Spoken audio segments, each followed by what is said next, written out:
Good morning, dear students. So, I welcome you in last part of the chapter 6 Physical and Chemical Changes. This is video number 3 of this chapter, and the topic is rusting of iron. So, as we have already discussed about rusting, so rusting is a process in which a brown colored flaky substance get deposited on iron objects. Okay, so rust is in chemical change, is a new substance that is formed on iron objects. So it is a chemical change because new substance is formed. Okay, in our surroundings we see a lot of objects made of iron, like bridges are there, ships, cars, trucks. So there are many other articles that are made of iron.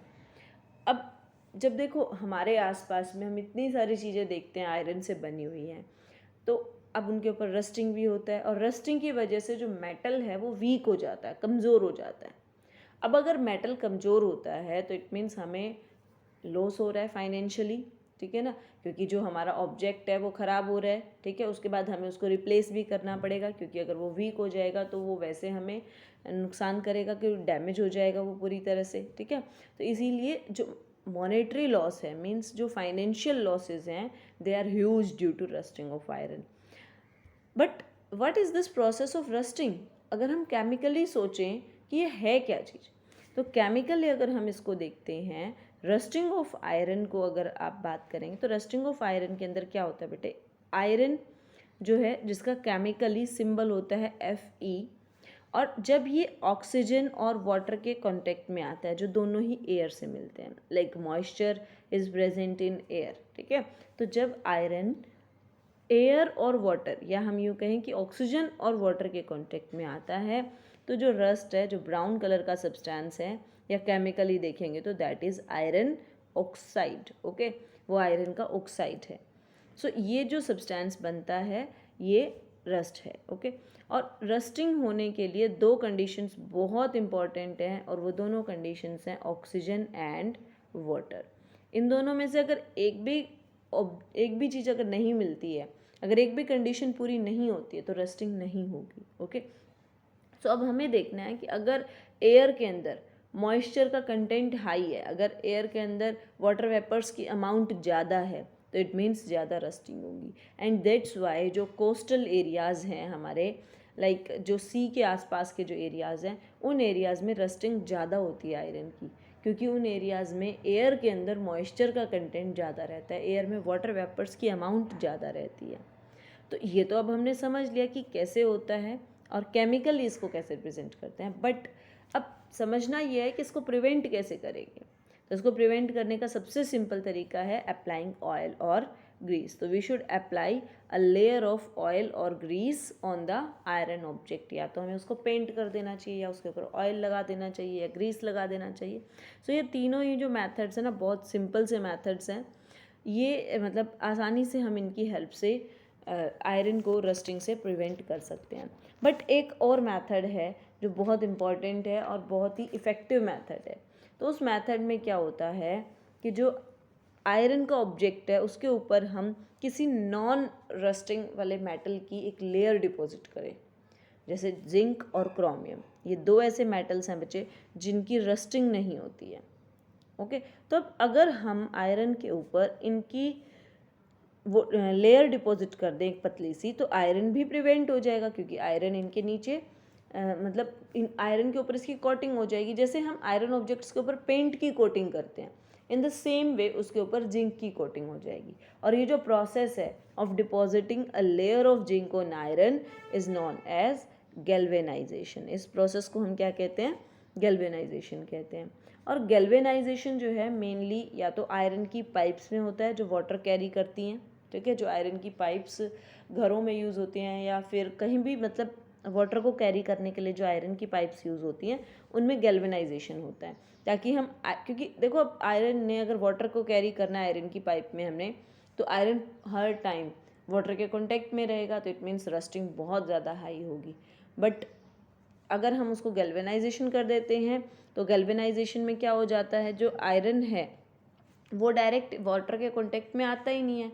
Iron के ऊपर zinc की layer है या chromium की layer है, और फिर उसके अंदर वाटर कैरी होगा, वाटर ट्रेवल करेगा। तो इस तरह से आयरन जो है वो प्रिवेंट हो जाता है।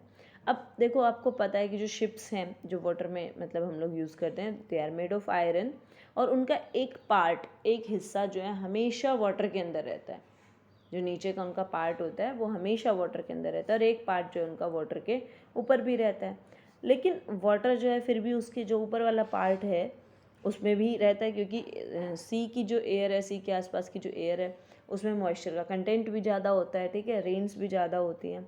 सो वाटर ऑफ सी जो है, अब अगर आप उसको देखोगे, दैट इज़ सॉल्टी, उसके अंदर बहुत सारे साल्ट्स डिजॉल्व हैं। तो इसमें मीन्स वहाँ पर रस्टिंग जो है वो बहुत ज़्यादा होती है। तो इसीलिए अगर मतलब हम चाहते हैं कि वहाँ पर रस्टिंग ना हो, क्योंकि रस्टिंग होती है तो फिर हमें शिप्स को चेंज करना पड़ता है, और इसकी वजह से लॉस बहुत ज़्यादा होता है। तो वहाँ पर मतलब पेंटिंग से काम नहीं चलेगा कि अगर हम सोचें कि रस्टिंग को प्रिवेंट करने के लिए हम उसको पेंट कर दें।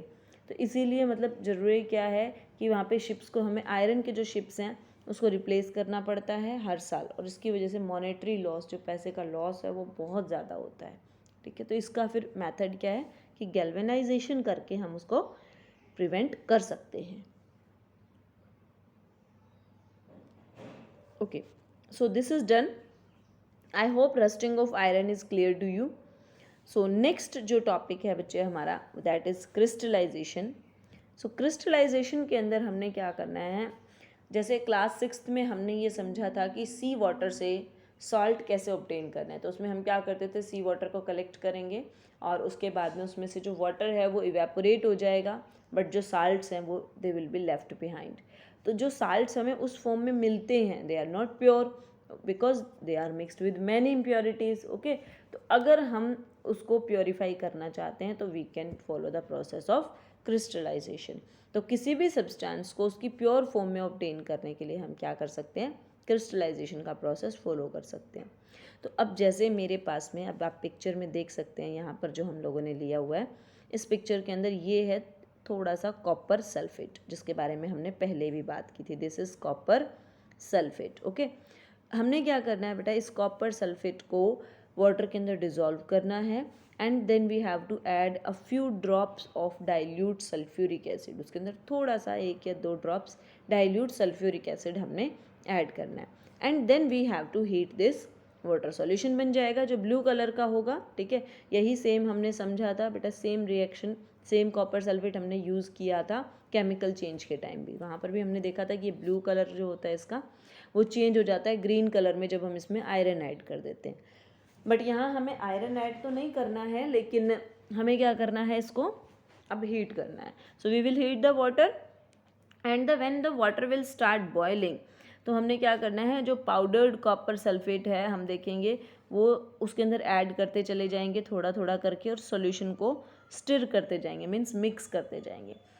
क्योंकि हमें ये पता है कि जो सैचुरेटेड सॉल्यूशन है, सैचुरेशन जो है वो टेम्परेचर के साथ में इंक्रीज़ होती है, सॉल्युबिलिटी टेम्परेचर के साथ में इंक्रीज़ होती है। जितना आप टेम्परेचर बढ़ाओगे सॉल्युबिलिटी बढ़ती चली जाएगी। जैसे सिंपल कोल्ड वाटर में शुगर कम डिज़ोल्व होती है, लेकिन अगर आप वाटर को हीट कर लेंगे तो उसमें शुगर ज़्यादा डिज़ोल्व हो जाएगी। सेम यहाँ पर है, कॉपर सल्फेट जो है नॉर्मल वाटर में कम डिज़ोल्व होता है, लेकिन जैसे जैसे आप वाटर को हीट करते चले जाएंगे वो ज़्यादा डिज़ोल्व होगा। सो अब हम क्या देखेंगे, स्लोली एंड स्लोली हम उसके अंदर जो पाउडर्ड कॉपर सल्फेट है इसको डिज़ोल्व करना स्टार्ट कर देंगे, और तब तक डिज़ोल्व करेंगे जब तक उसके अंदर डिज़ोल्व होना बंद ना हो जाए। ओके, फिर जो सॉल्यूशन हमें मिलेगा हम क्या करेंगे, उसको फिल्टर पेपर की हेल्प से फिल्टर करेंगे, and then allow it to cool. फिर हम उसको कूल होने देंगे। तो जब हम उसको कूल करेंगे तो वी विल सी कि crystals of copper sulphate are formed, वो इस तरह से फॉर्म हो जाएंगे। तो ये क्या है, क्रिस्टल्स हैं कॉपर सल्फेट के। ओके, सो इसी प्रोसेस को अगर हम इस तरह से देखते हैं तो फर्स्ट स्टेप बेटा हमारा क्या है, फर्स्ट स्टेप में हमने कॉपर सल्फेट लेना है पाउडर्ड फॉर्म में। ओके, उसके बाद सेकंड स्टेप में हमने क्या करना है, उसको थोड़ा सा मिक्स करना है, but then we have to heat it, और तब तक उसको हमने हीट करना है जब तक कि वो अच्छे से डिज़ोल्व नहीं हो जाए। फिर उसके बाद हमें उसको फ़िल्टर करना है ठीक है, लाइक दिस फिल्टर पेपर की हेल्प से वी विल फिल्टर इट, और फिर जो सोल्यूशन हमें मिलेगा हमें उसको कूल होने के लिए छोड़ देना है. सो जब हम उसको कूल होने के लिए छोड़ देंगे तो वी विल फाइंड कि after some time copper sulphate के crystals are formed. Okay, so this is the process of crystallization. So why this process is done? This process is done to obtain pure salts or pure crystals or pure form of any substance. Okay, if we want pure substance, then we have to follow the process of crystallization, and we can obtain pure substances with the help of crystallization. Okay, so this was all about this chapter. So in this chapter we have learnt about that changes can be of two types: physical and chemical changes. Physical changes are those changes in which change in physical properties is there and no new substance is formed, and these changes are, maybe these changes are reversible but not always. And in chemical changes we have observed that new substances are produced. Okay, and some substances can be obtained in pure state from their solution, like this. We have obtained copper sulfate in its pure form from its solution. Firstly we made solution and then we obtained its pure salts or pure foam. So that this process is known as crystallization. So this is done, my dear students. Chapter 6 is complete, your physical and chemical changes. So now you can see in your surroundings a lot of changes, and you can also classify them as per you have learnt. Okay, so in the next video we will discuss about the exercise part of this chapter. Till then, take care and watch the videos again and again, and then you can clarify the topic. Okay, take care bache.